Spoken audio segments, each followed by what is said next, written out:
chronic sleep deprivation has system-wide effects. Sleep affects every organ system and every disease state. Let's be very clear here. Cancer cells multiply faster the more sleep deprived you are.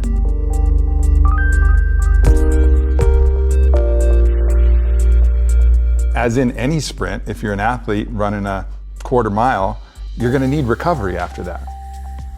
A lot of successful people, especially listening to the things that you're putting out there, have a success ritual in the morning. But a great morning starts the night before.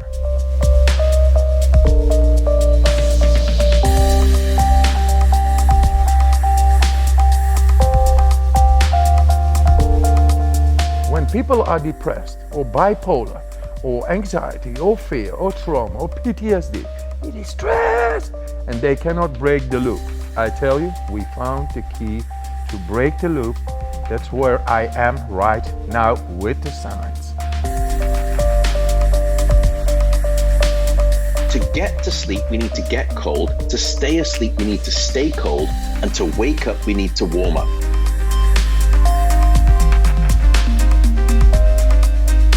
You don't actually get stronger when you're sprinting, you get stronger when you recover.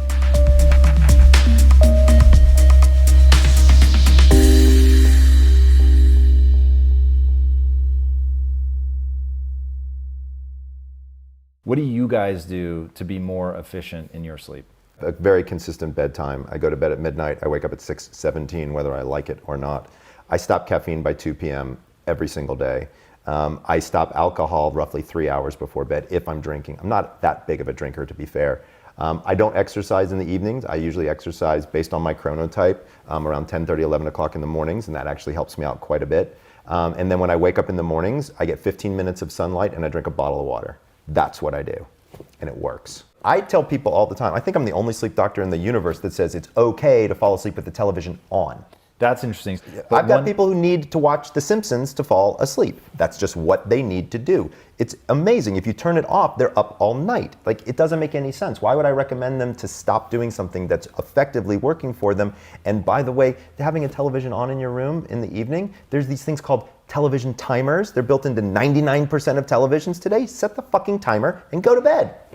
So when it comes to rebalancing through nature. Right. I heard you talk about this and I thought that it was really interesting. So I'm not a forest bather. I'm far more of a city bather. Mm-hmm. My idea of like I can finally relax would be in Tokyo.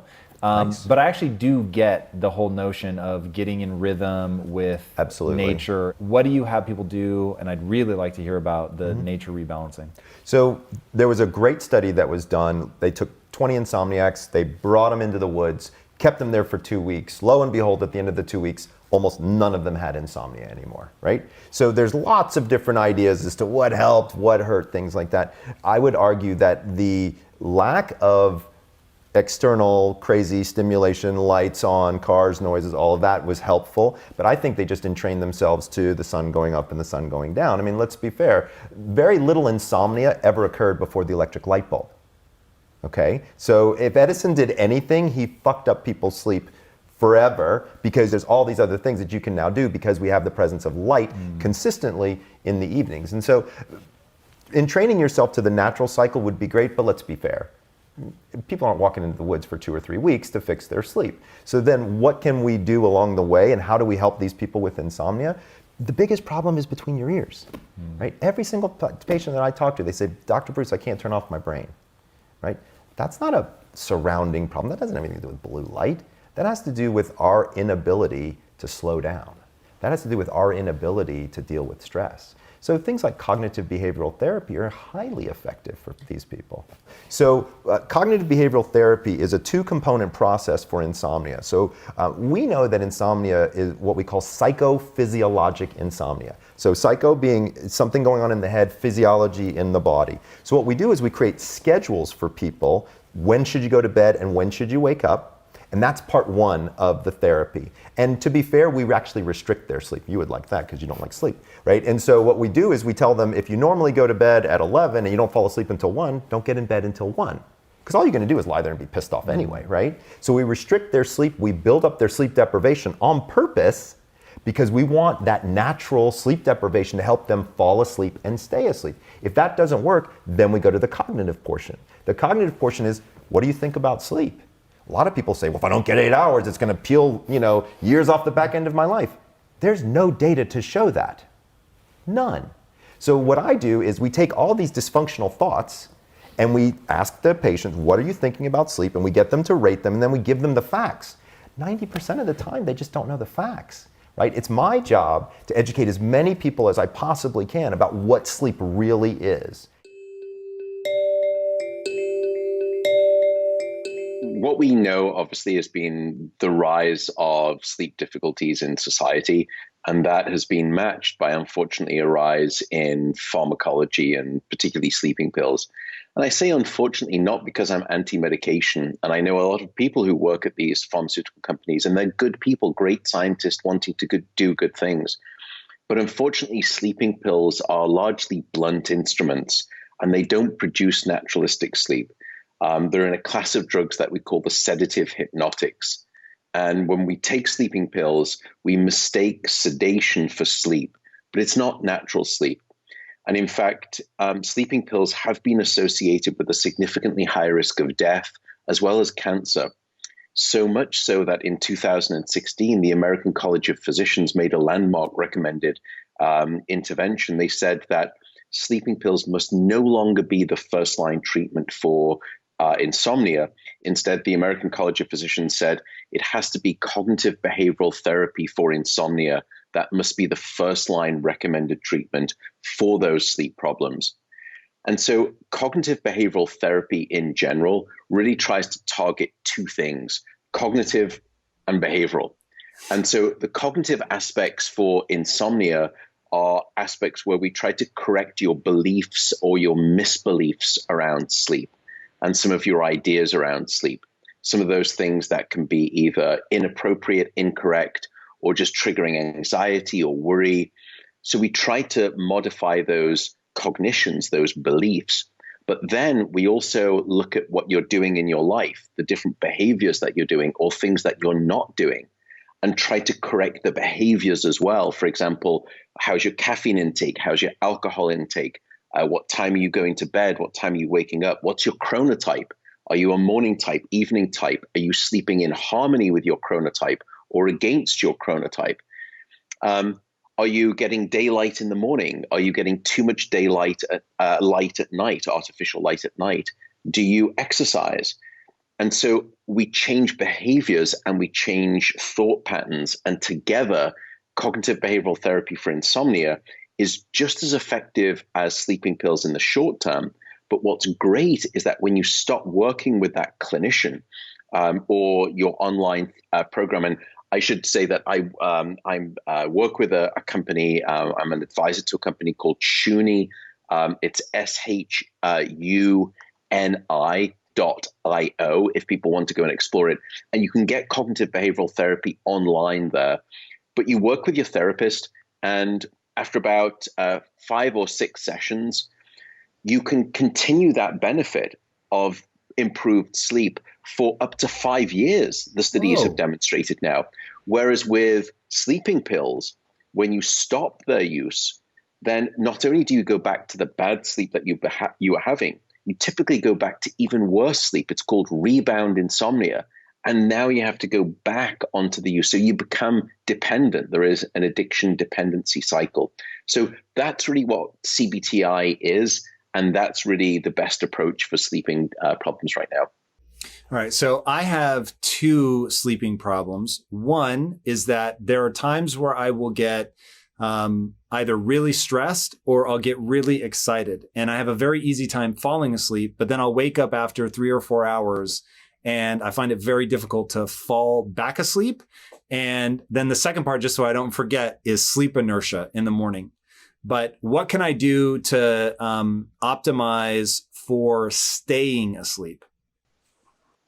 Yeah, so there it's a case of trying to deal with that sort of downgrade the activation of the nervous system. The reason that people typically wake up in the middle of the night and can't get back to sleep, not always, but often, is because they have this sort of stress relief, they're carrying this anxiety. And anxiety biologically is the principal mechanism that we think underlies most insomnia.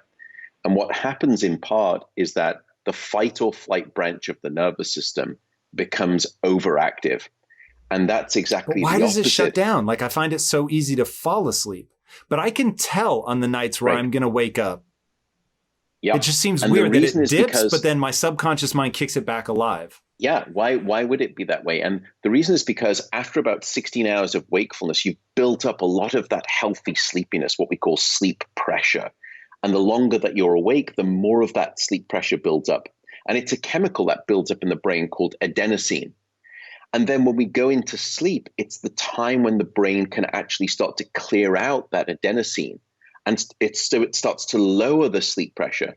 And after about 8 hours of sleep, you've cleared away 16 hours of that adenosine, of that sleepiness. And so you wake up naturally and you feel refreshed and restored. But what will happen is that you can be stressed and or excited, but the sleepiness, the weight of sleepiness pulling you down is so heavy at that point that you can get to sleep. But then 3 or 4 hours later, you've jettisoned maybe 50% of all of that adenosine, maybe even more, because it principally happens during deep sleep.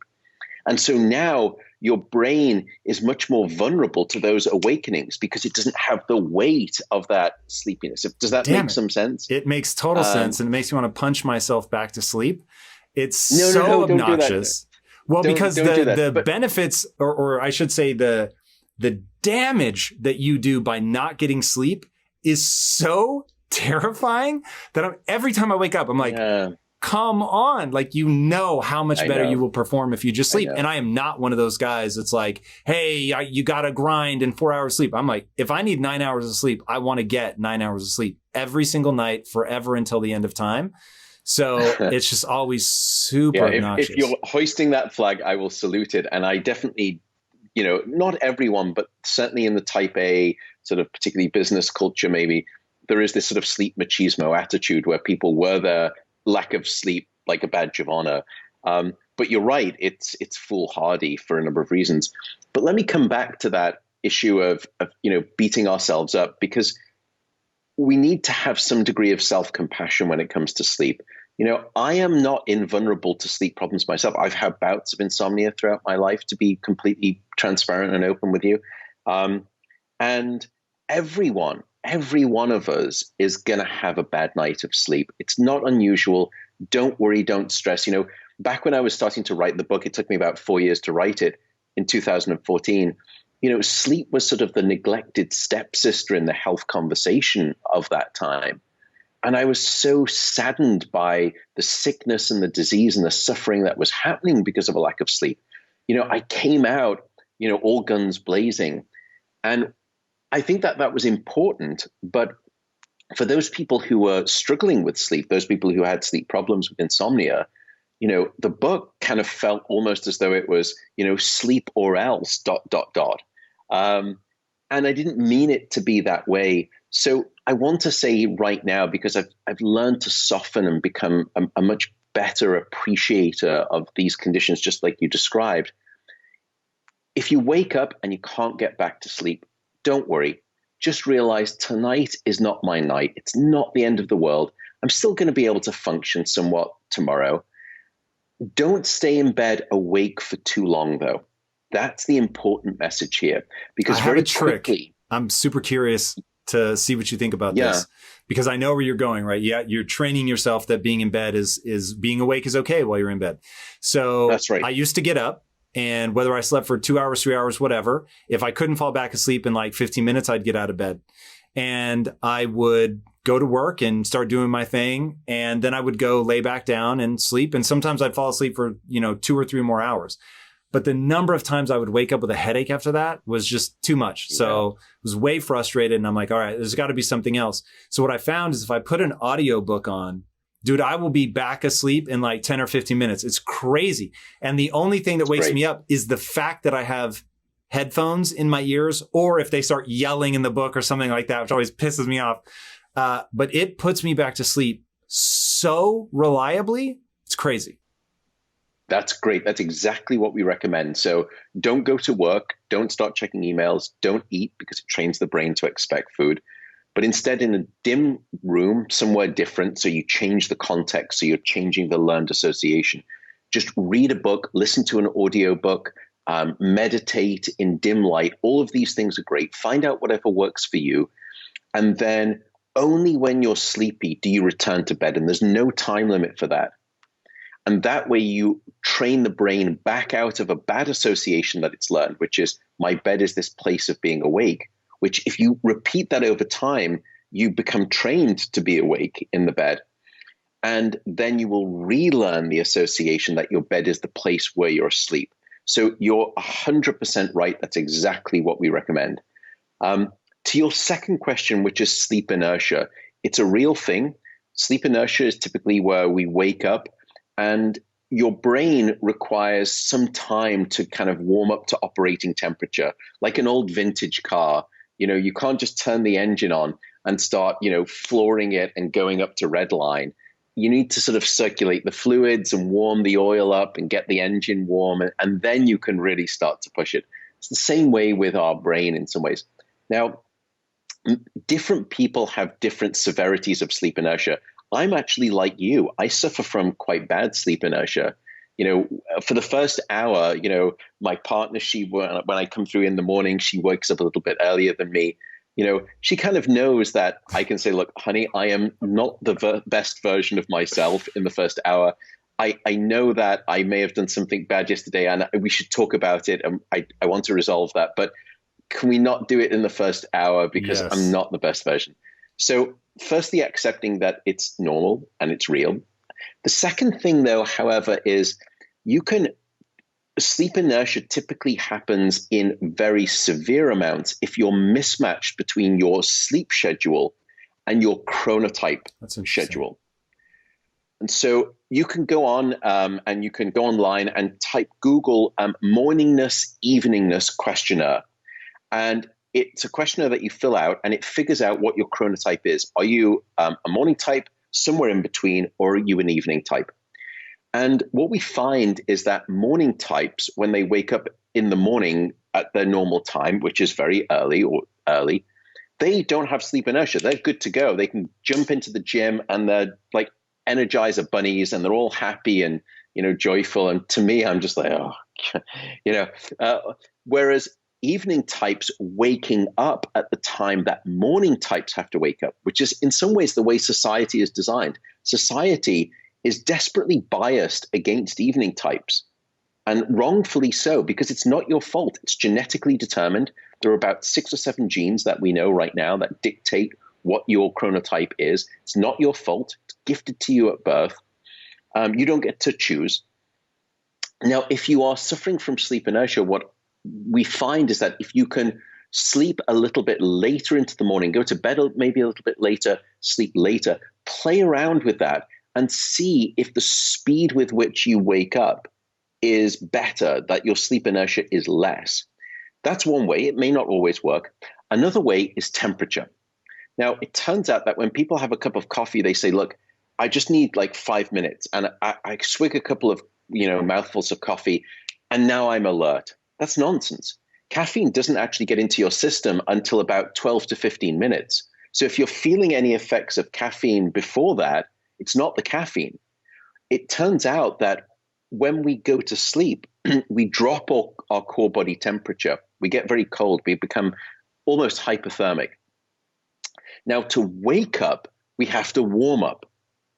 So to get to sleep, we need to get cold. To stay asleep, we need to stay cold. And to wake up, we need to warm up. And so one way that you can artificially accelerate or try accelerating your inertia in a quicker dissipating manner is to try to warm up more quickly. So get a hot drink in the morning. Doesn't have to be caffeine if that's not your thing. I don't drink caffeine, but I'm not against it. Caffeine is an issue. It's not really the dose that makes the poison. It's the timing that makes the poison when it comes to sleep and caffeine, which we can come on to. But drink a hot drink, get your body temperature up. If you've got a smart thermostat, program it to start to rise temperature in your bedroom or in the house in the last hour before your alarm. and it can really start to help you wake up. And then play around with these smart lights. I have one where it sort of starts to bring me out of sleep about 5 minutes before my alarm. That can help, but the data is not good on that. The data on temperature, much better. Sleep is individual. And the biggest thing that I want people to remember is sleep is healing. That's what our body does in sleep. It heals physically and it heals mentally. So it's interesting to me that you hate sleep because it's the thing that's going to get you the furthest and the longest. Yeah, so my relationship with sleep goes like this. I prioritize it. It is the most important thing for me to get in terms of my wellness schedule, my wellness regime. Okay. The one thing I don't fuck with is sleep, which is why I don't set an alarm. Do I wish that nature, in its infinite wisdom, Mr. McEwen, do I wish that it had figured out something through evolution so that we didn't need it? Yes. Do I admire the dolphins for sleeping one hemisphere at a time? Yes. Do I recognize that being tired is a unique form of torture? Yes. So I have no interest in sleep deprivation. I don't get it. I make sure I get my sleep. My thing is, much like we've been talking about here with sleep efficiency, I believe in, that if you shorten the amount of time that you sleep, you will become less efficient and you will actually get less done than you would just by clocking the hours, getting the sleep that you need, and moving forward. But I do think also about longevity. And so Sure. If there is something to cleaning the lymphatic system, it just takes a certain number of hours and you need to do it, and that's just that. Because I do worry in my own life that I am betraying, this is a true statement, I am betraying myself and my desire to live forever by the way I live my life, which is at 1,000 miles an hour every day. But it's going to be a U-shaped curve in a way. What do you mean by that? Well, there's the benefit actually doesn't go on and on forever. So With sleep, you're saying. Yeah, well, there's two. Let's say increasing or decreasing your sleep. There's going to be an optimal point. Right. So your conflict is you want more hours in your day because you want to do really great things. But you can't do really great things if you're tired, and you do need a certain amount of sleep. So yes, you can peel it back. So what we're, I think it's quite clear. We're not saying you must get 8 hours. Right. You should try and find the optimum amount for you. If that shortens it down, and you 6 hours is great for you, well then you have an extra 2 hours in your day. If you then keep pushing and pushing and pushing and go down to like 4 hours, those 2 hours are not going to be your best performance, and it's probably going to actually affect the other hours in the day. So there's a benefit where you can come down, but at some point you just can't keep scraping off hours and hours and hours. Really incredible to watch you be so mission driven and mission focused. And I want to talk about that at a high level, the notion of really optimizing yourself, because you have it's very atypical notion of optimization versus the just grind it out, work your face off kind of mentality. Where'd that come from? Well, I think it's really a pragmatic approach. I think you can always get in that super grind mode, that real push, that sprint to get things done. But as in any sprint, if you're an athlete running a, quarter mile, you're going to need recovery after that. And I think that's something that we can sometimes fail to recognize, that you don't actually get stronger when you're sprinting, you get stronger when you recover. And I think the psyche is just the same as the body, in that we perform best when we have periods where we push and then periods where we reflect, integrate, recover. And so for me, it's just been listening to what works for me. I can continue to grind and continue to perform worse and worse and worse, or I can take the opportunities when I'm inspired and push really hard, and then take those next phases to recover, adapt, and try and come back the next time and sprint even faster, sprint even farther. But it's just finding that balance that's really effective for me to get what I need to get done. And how do you find that? Like, is there an internal self-awareness that you've cultivated, or? Yeah, there's like a natural sense to find balance. And I think we all have that. I think we know it. We just override that voice. We're like, oh, more coffee, or oh, more something else, to hide the signals that our body is naturally telling us. Like, our body is constantly giving us clues. But the problem is it comes with a whisper. And we can drown out that whisper in a million different ways, with distraction, with mental processes, with physical things like I said, drinking coffee or taking Adderall or doing whatever you need to do to drown out that sound that says, hey, really you need to sleep. Like, that's really what your body is asking for. And so I think it's really just tuning in to what you need and being able to listen to that voice and not only hear it, but follow through on what it says.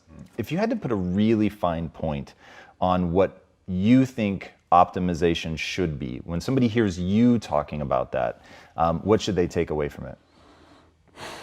Well, it's ultimately the principle that, you want to be a little bit better in some way tomorrow than you are today. But it's not going to be in a linear path. Again, these go through cycles of stress and recovery. So it's just kind of being able to surf the flow of that and know, again, it's really comes down to balance. So it's the practices. Like, you need to know what to do for sure. And then you need to know how to apply those things in the right way. So when to push and when to take the pressure off the gas as well. And I think that's really understanding that. So part of it is the knowledge, and then part of it is the follow through, and then part of it is the discipline to know not only when you need to go, but when you need to rest. What are things then that people can do to actually optimize their sleep? Yeah, this is what it's really all about. I like to start with the low-hanging fruit first. And something really, really fascinating is just simply changing or embracing the time of day that you exercise can improve your sleep quality. And so Appalachian State University did a really cool study, and they wanted to see what time of day, exercising at various times of day, how does it impact your sleep quality?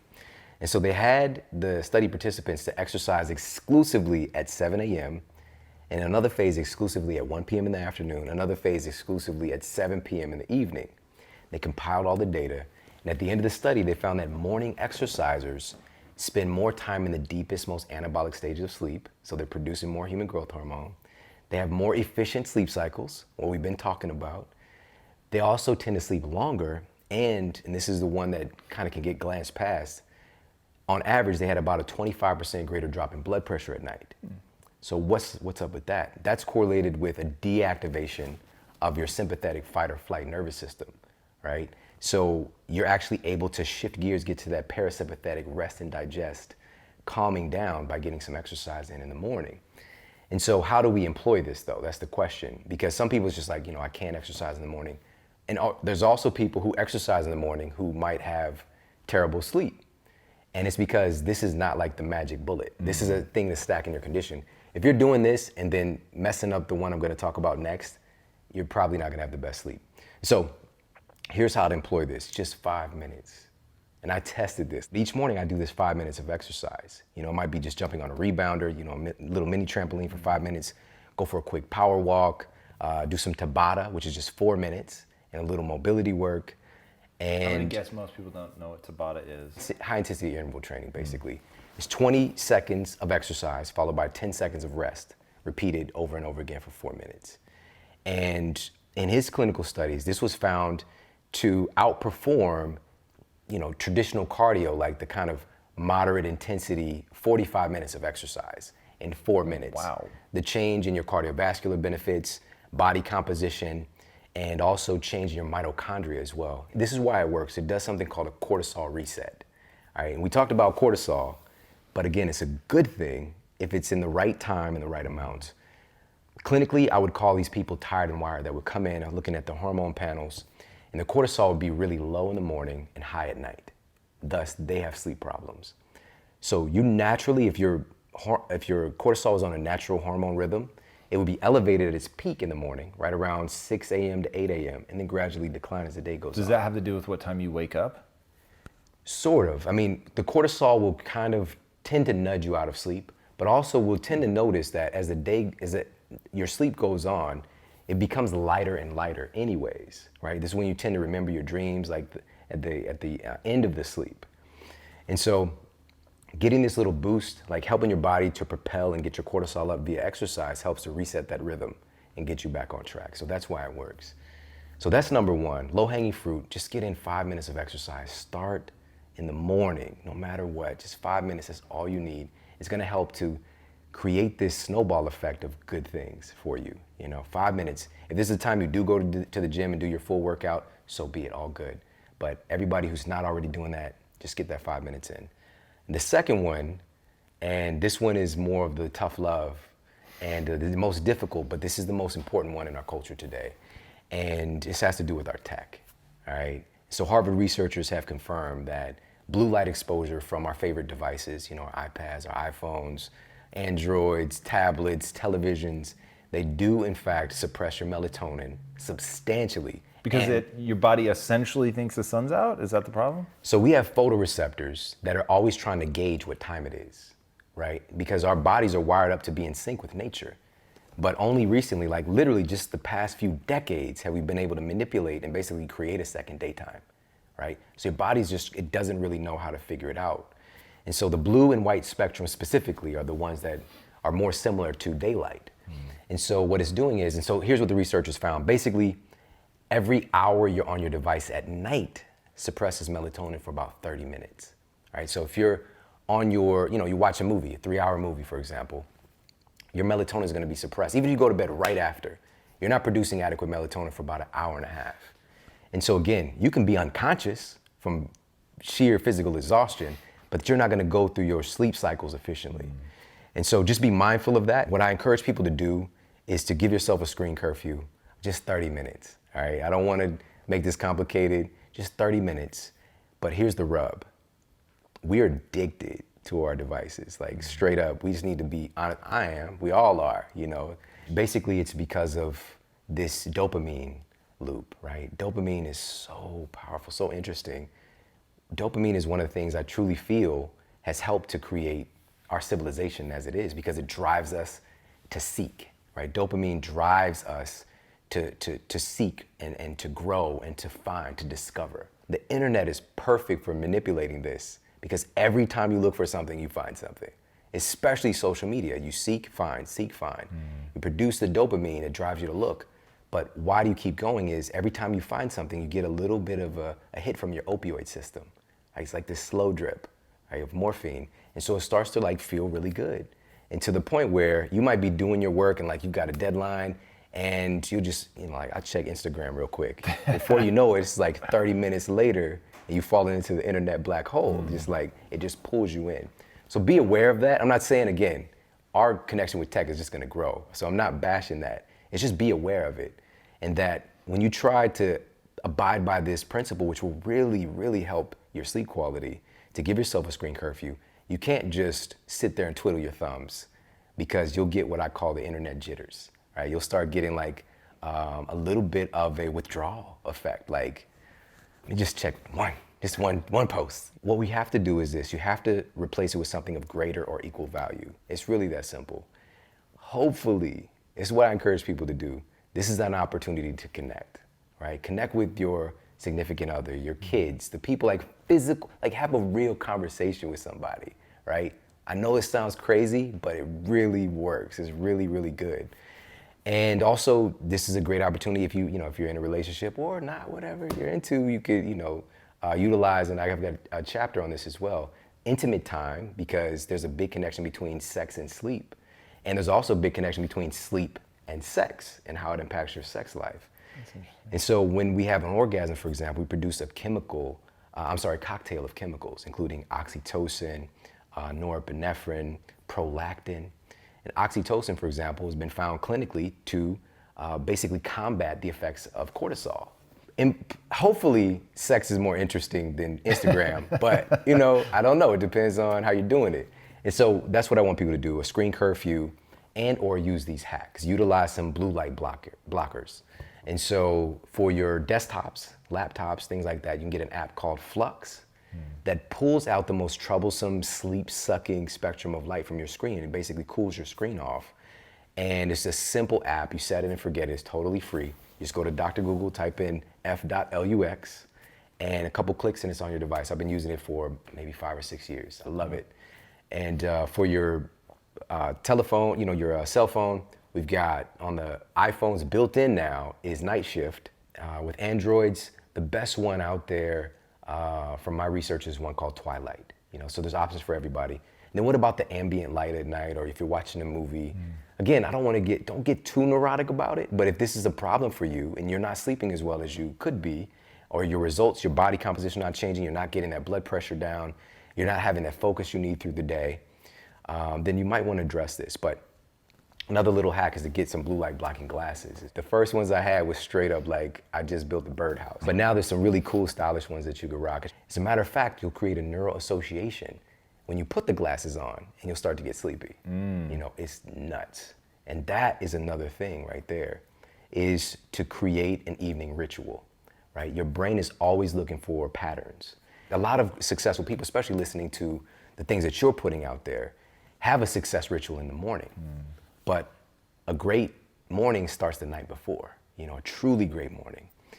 And so a couple of quick things people can do is the thermal regulation piece.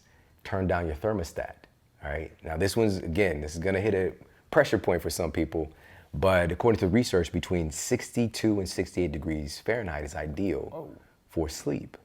And so for some people, it's gonna sound a little bit frosty, but lowering the thermostat a little bit can have incredible benefit for your sleep. But this doesn't mean you can't use your covers and put on some warm socks, that kind of thing. So cooling off this thermostat, making sure that your bedroom, ideally, I call it a sleep sanctuary.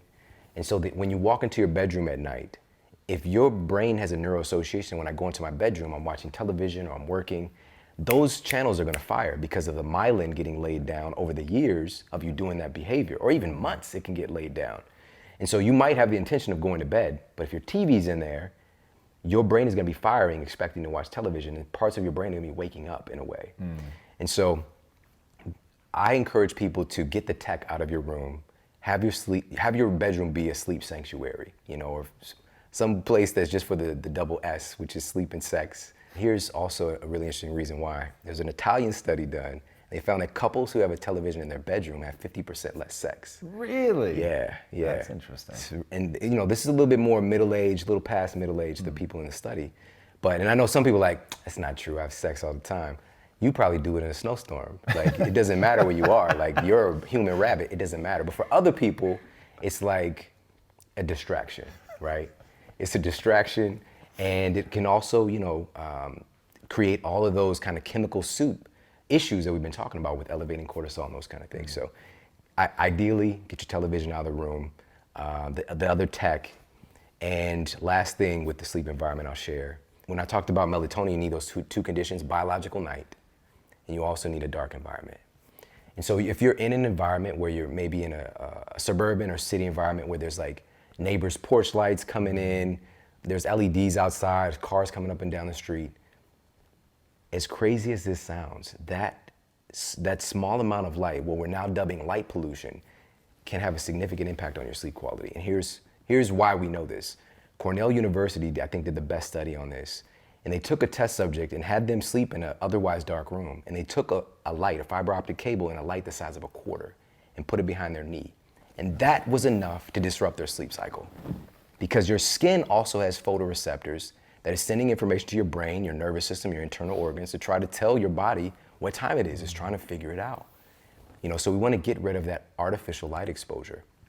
Now, does this mean moonlight and stars? No, humans have evolved with those things, and their lux, like I actually put a lux chart in the book, is so small compared to even the weakest fluorescent bulbs. And so get yourself some blackout curtains if that external light is an issue. Internal light, you know, your alarm clocks and, you know, light, you know, lamps, you know, some people still are sleeping with their lights on and things like that. Be mindful of that. And also what you can do is just change the bulb color. You know, if you still have issues with the dark, which some adults do, and that's okay, you can change the bulb color. And I actually had some NASA scientists, or people that work with them, to send me some different bulbs, because folks in space, they don't have that biological clock. And so they would experience all these different health challenges. And they had to try to figure it out, and they knew that it was an issue with their sleep. And so they started to give them different bulbs for different times of day, in a way, you know, even though they're in outer space. So it's really cool what you can do with these little hacks. But bottom line is, you want to have a dark cycle so you can produce melatonin. And, you know, those are just a few of the different things people can do. Everybody knows that if you're stressed out, take a deep breath. Well, don't take one deep breath, take 6. And this is something I talk about a lot. The research from a Japanese study shows that 6 deep breaths are what it takes to actually create state change. So start practicing that. You get flustered, you get emotional, don't take a breath, just take 6. Use that mental override to take 6 damn breaths and really start to unplug from that. And then use the cold, you know, use the cold as an ally. Use that to practice mental override, use that to reduce inflammation, use that practice. I think that's something that's really important. Making sure you stay hydrated. I talk about the morning mineral cocktail. I think a lot of us, we go from caffeine to all these different other substances and foods and whatever, and a lot of us are running chronic dehydration, and not only dehydration from water, but the minerals and electrolytes that you need. So adding in some sea salt or some Himalayan salt in with your water is going to be effective. I wake up every morning, 16 ounces of water, Himalayan sea salt, about 3 grams of that, and a splash of lemon. That's something that's really important. Finding some way to practice mindfulness. So finding that way to get to mental stillness, I think, is really important. Knowing your body enough to know, all right, this is what happens when I have a bunch of sugar. You know, I feel good for the second, then the insulin kicks in, and then I go hyperglycemic, then I feel exhausted, and then I reach for more coffee. Like, you got to have insight into those cycles and understand what's going to be best for you. And knowing yourself with training, knowing what movement patterns help, knowing how your body feels and reacts. You know, getting your head and your ego out of your sex life. So it can be a way to really engage with your partner in a way that creates deeper connection and allows you to be mindful, be present, you know, be in the big now. Sleeping, taking naps. You know, I think that's one thing that a lot of people miss. They think that you have to get all your sleep overnight in this uninterrupted 8 hours. Well, good luck. Like, I don't know anybody who gets uninterrupted 8 hours, maybe 1 or 2 people. But for most of us, you know, we're going to get what we can at night, but then feel free to take a nap, or what Nick Littlehill in his book Sleep calls a controlled recovery period, 30 minutes where you just kind of zone out and allow yourself to recover. And then, of course, on the other side, it's a lot of the other things we talked about, but ultimately, you know, trust that you got to forgive yourself. You know, forgive yourself for everything that's happened in the past. Understand that you're not the same person that you were then. You're the person that's learned from all those things. You know, Heraclitus has a quote: "No man steps in the same river twice, for it's not the same river. It's not the same river, and he's not the same man." You know, we're different at any different moment, and we can decide to be different. We can decide to have listened to this and change something, or change everything, or change whatever. We have that ability. We have way more power than we recognize, and what people will tell us that we have. So, stepping into that power and deciding for ourselves what we want to do with it. When people are depressed or bipolar or anxiety or fear or trauma or PTSD, it is stress, and they cannot break the loop. I tell you, we found the key to break the loop. That's where I am right now with the science. And now this needs to be implemented for those in need. And there are many, many in need. Your neurology is inside that, and it connects with your body the way nature meant it to be. And in the primordial state of our cells, the cells should be protected by proteins. But because of our comfort zone behavior, they are inactive. And thus the inflammatory impulses through the transcription factors, just little assholes, who go into the cell, and they begin to mess up the telomeres, the longevity, the cell division, the condition thereof, and we live shorter and better, so less, and we are becoming vulnerable for the wrong genome expressions, and that causes diseases. Guys, this is really interesting. If this is really shaking down to hormesis, which said another way is a little bit of bad, does you a lot of good. Yes. And so you actually need something that stresses the system in a way that most people would think of as bad, yes, but it actually ends up being good. And this is where I'm jarred in the best way possible with what you were saying about it being this meditative experience for you, because I think of going in ice as brutally painful, of requiring all of my discipline and desire to battle through. And I wouldn't have thought of it as being something that I have to relax into, of, you know, really sort of releasing, letting go, relaxing, almost removing myself from certainly removing myself from the suffering of the pain. But I'm curious, when you're doing this, and you've talked about dipping under the ice and going into this meditative state, and you've described it with these sound effects, which I always found really interesting. But when you're going into that, do you feel the pain and divorce yourself from the suffering? Or do you literally not feel any discomfort? You feel anything, but you learn to let go. You follow the breath, and thus the hormonal system, the endocrine system, which we have shown in scientific research, is really active within your command. And with that comes the adrenaline, the epinephrine, the opiates, and the cannabinoids. All right, now They are very strong. they're really strong painkillers, is what Yes, you mean, right? yes. So that's interesting. So you're saying that you're actually killing the pain by tapping into that system because you've kicked off all this neuropharmacology, basically. Yes. Okay, that's super interesting.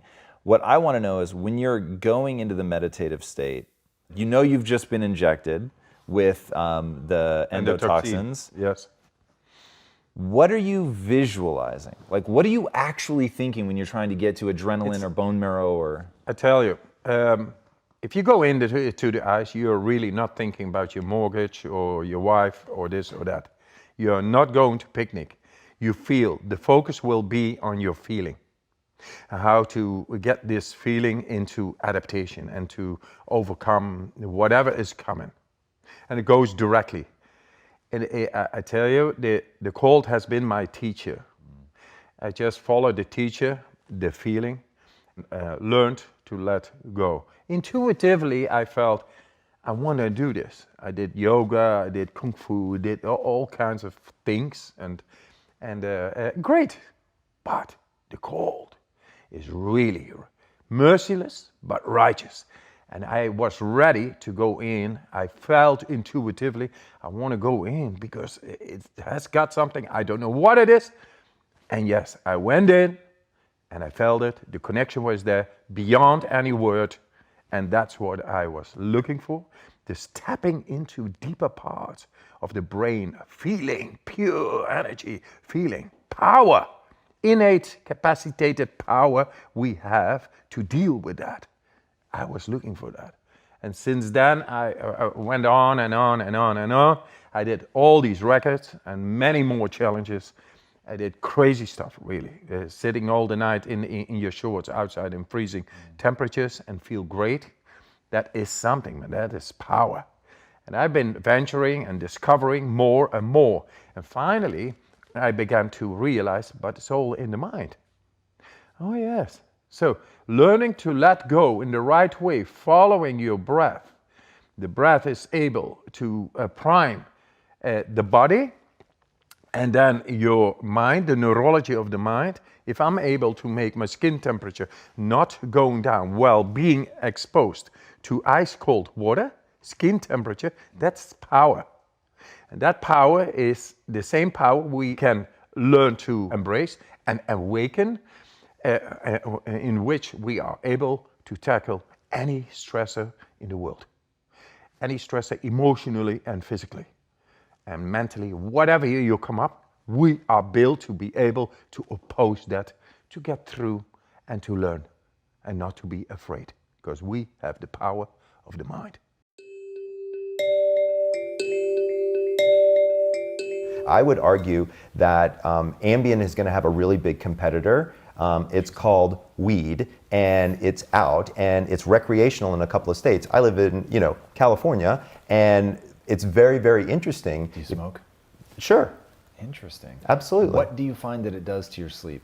So it depends on when you smoke it, what you smoke, and how much you smoke. Okay. So there's a lot of different things out there, but I've written extensively about if you're going to use marijuana to help you sleep, what should you look for? I've also broken down the cannabinoids. So a lot of people out there are talking about CBD, CBD, CBD, right? Let me be clear, you'd have to have almost 200 milligrams of CBD to have any effect on sleep. Much lower dosage to help with pain. You want CBN. Okay. CBN, which turns out to be oxidized THC, helps with sleep much more. At least that's what the data would suggest. So how does one oxidize THC? You let weed lie around for a little while, and it's basically CBN is old weed. Now, to be fair, people are learning how to process it and make that process move quicker. Right. But what we're starting to see is now we're starting to see cannabis. Like if you go into a cannabis dispensary and you say, what have you got for sleep? They have a section. Right? Like when people my age, 50, 51 years old, are walking into a dispensary, we're not going there to get high.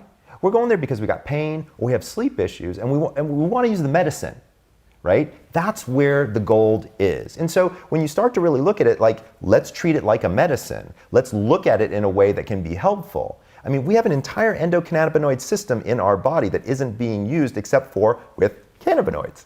So, and also to be fair, cannabinoids are in many other things besides marijuana, but they're really in marijuana. So why shouldn't we start to walk down that path, create that technology, and help more people? All right, so you've said that if you're going to drink alcohol, stop 3 hours before bed. What's the protocol with weed? So I think it's going to be different, and to be honest with you, I don't think I know yet. It's definitely something that I'm studying and I'm learning more and more about. But I would argue that the tinctures, like the liquid that comes in the droppers that you can do sublingually, I would say that would be a place to I've start. never even heard of that. Oh, you just drop it yeah. under your tongue? Yeah.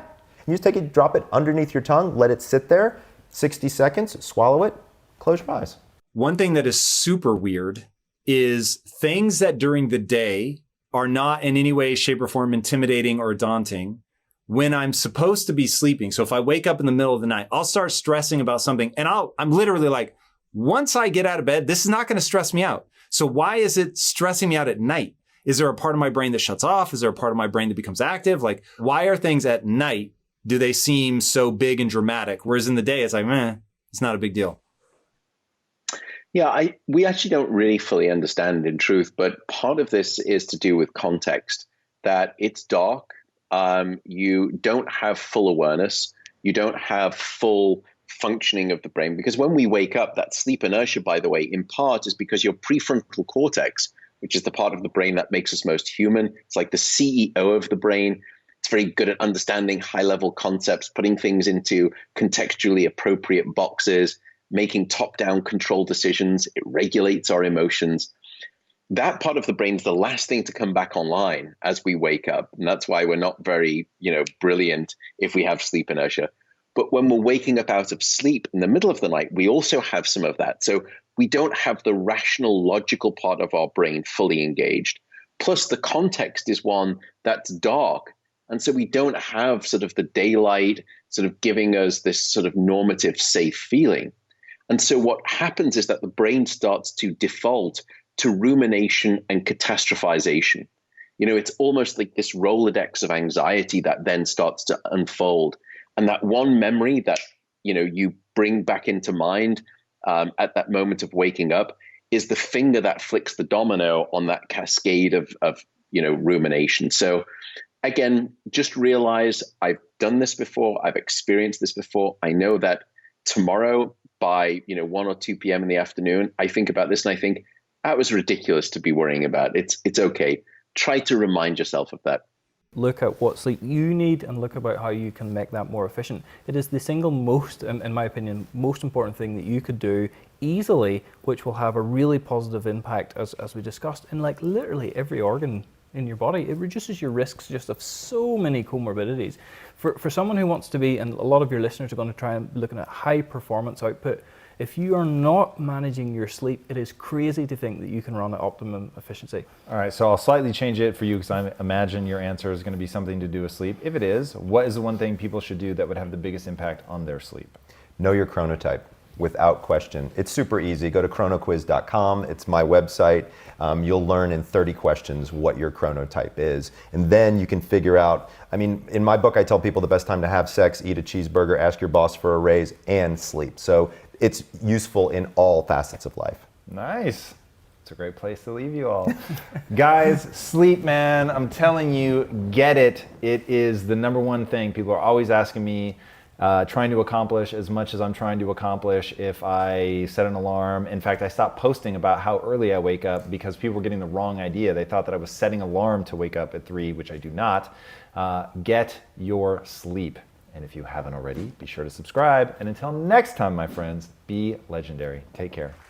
Thank you guys so much for watching and being a part of this community. If you haven't already, be sure to subscribe. You're going to get weekly videos on building a growth mindset, cultivating grit, and unlocking your full potential.